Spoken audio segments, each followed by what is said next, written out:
Hi everyone. In today's video we will know how to create S3 buckets and know what is S3 and why we use and what are the advantages of S3 buckets. So in this video we will know about S3 buckets, how to create and how to upload the files in that. So first we log into our AWS account. In that we in the search bar we search S3 and then create a bucket. So first we know what is S3 buckets. So S3 is a simple storage service and it's a scalable and secure cloud storage service provided by AWS, means Amazon Web Service, and it helps to allows you to store and retrieve any amount of data from anywhere on the web. So it doesn't require any limits. It's required any number of data can be stored here and retrieve the data also. So the S3 buckets are containers for storing the objects in a Amazon S3, and each buckets as uniquely named. So here we can see that when we create we gave the bucket name. Here we see bucket name must be unique within the global namespace and follows the bucket naming rules. So we have already created bucket and we implemented the file. We choose this choose bucket. Otherwise we can create a new bucket. I will give the name as bucket 1. So we can give, and then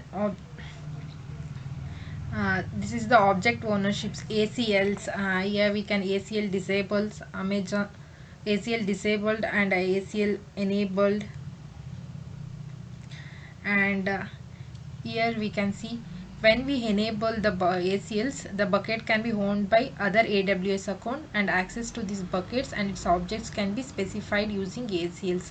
So it's accessing the account. In this disables, this can be used only on the using the policies. And the next is block public access.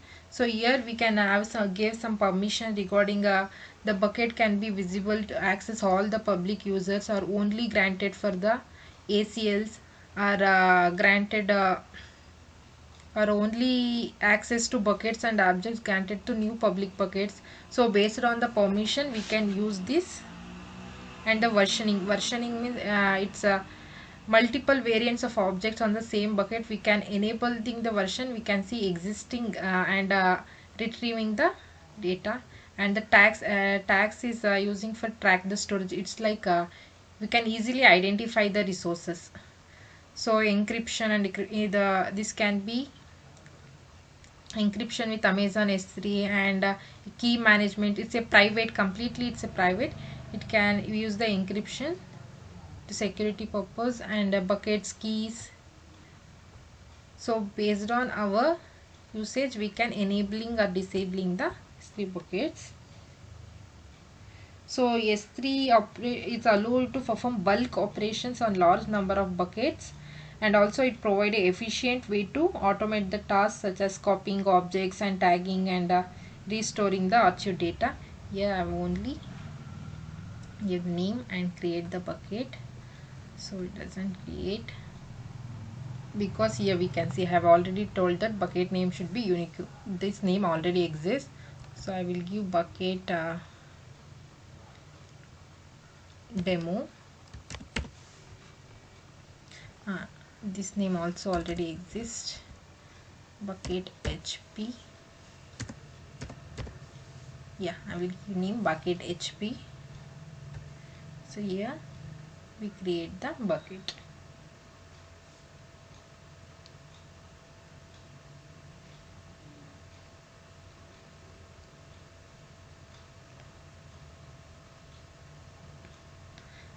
Successfully created the buckets. So why we use S3 buckets? Because it's provide highly reliable and scalable storage solution in various cases, and also they are commonly used for backup, restore, data archiving, content storage, websites, and data sources for big data analytics. Here we can select this and go inside our bucket. Here we can see there is many objects, properties, permissions, matrices, management, and access points. So the file, we can upload the file here. Go to upload.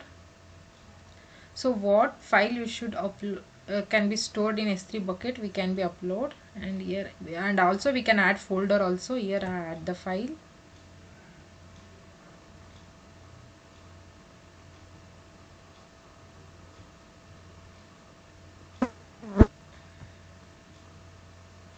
So add the simple file. I have S3 file, upload.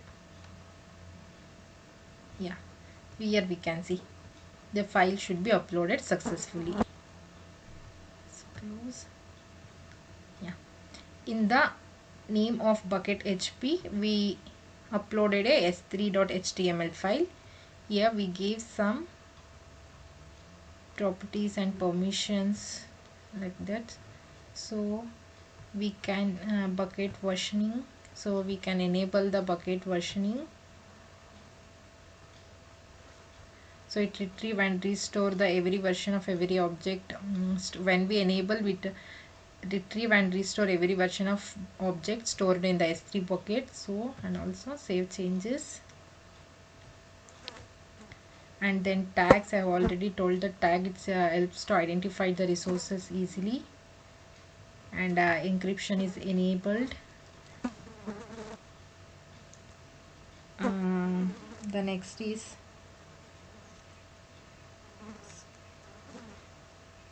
I will in this I will show you. So S3 supports various file formats including text files, images, and also SSE S3. It's a Amazon managed keys. So it's a server side SSE is a server side encryption. You can encrypt objects, and SSE KMS is a key management services, and SSE is a customer provide keys. So it helps to managing the large data set with S3 batch operations. So you have already enabling. So save changes.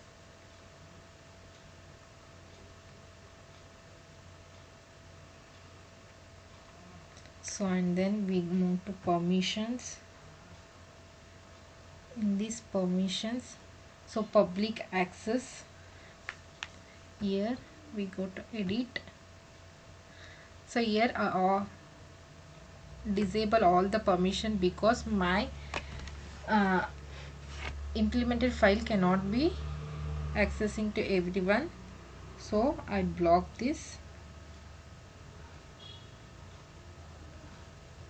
So save changes. Here we to give confirm message.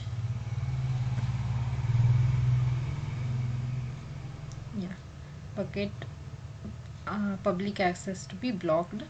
The next is bucket policies. So here I will tell about bucket policies. So bucket policies, here we can create and manage the bucket policies to control access our S3 buckets. And also here we can write the JSON, and here we can write the JSON scripts to define the permission for various action and resources. So next is object ownership. So in this object ownership we can edit the, so we can enable the ACL.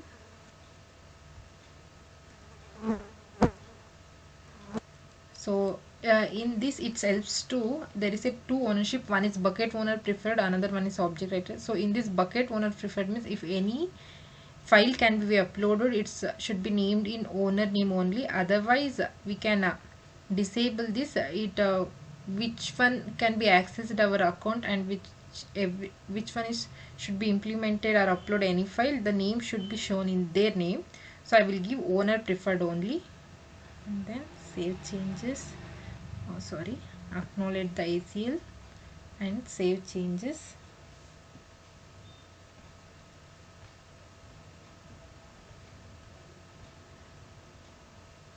So it is access control list.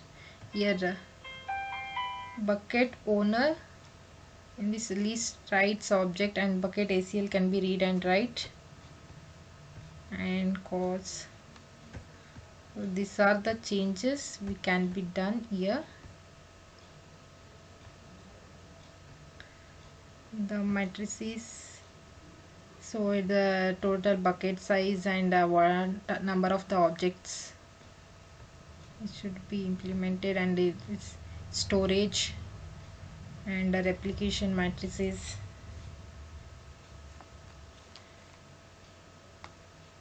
Replication matrices enables the automatic and asynchronous replication objects between S3 buckets in different origins. Here we can see this. I am working in Mumbai origins. There are different origins.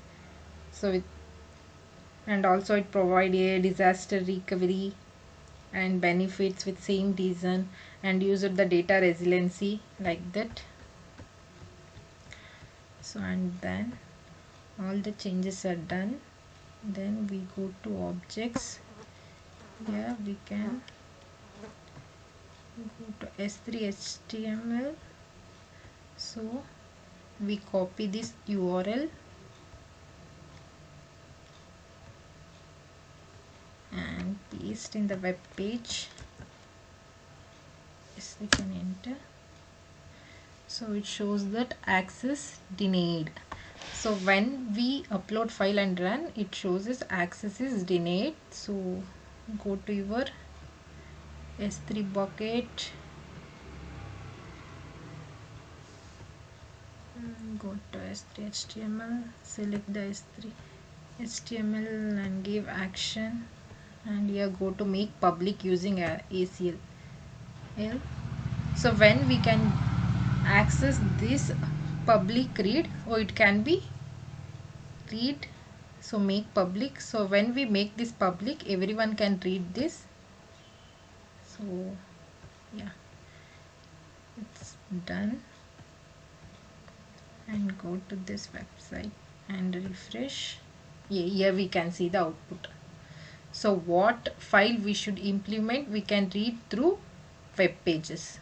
So I implement the S3 HTML file, so we can read this bucket S3. So we can implement PDF or Word, we can go through these documents in this web page. So this is all about the S3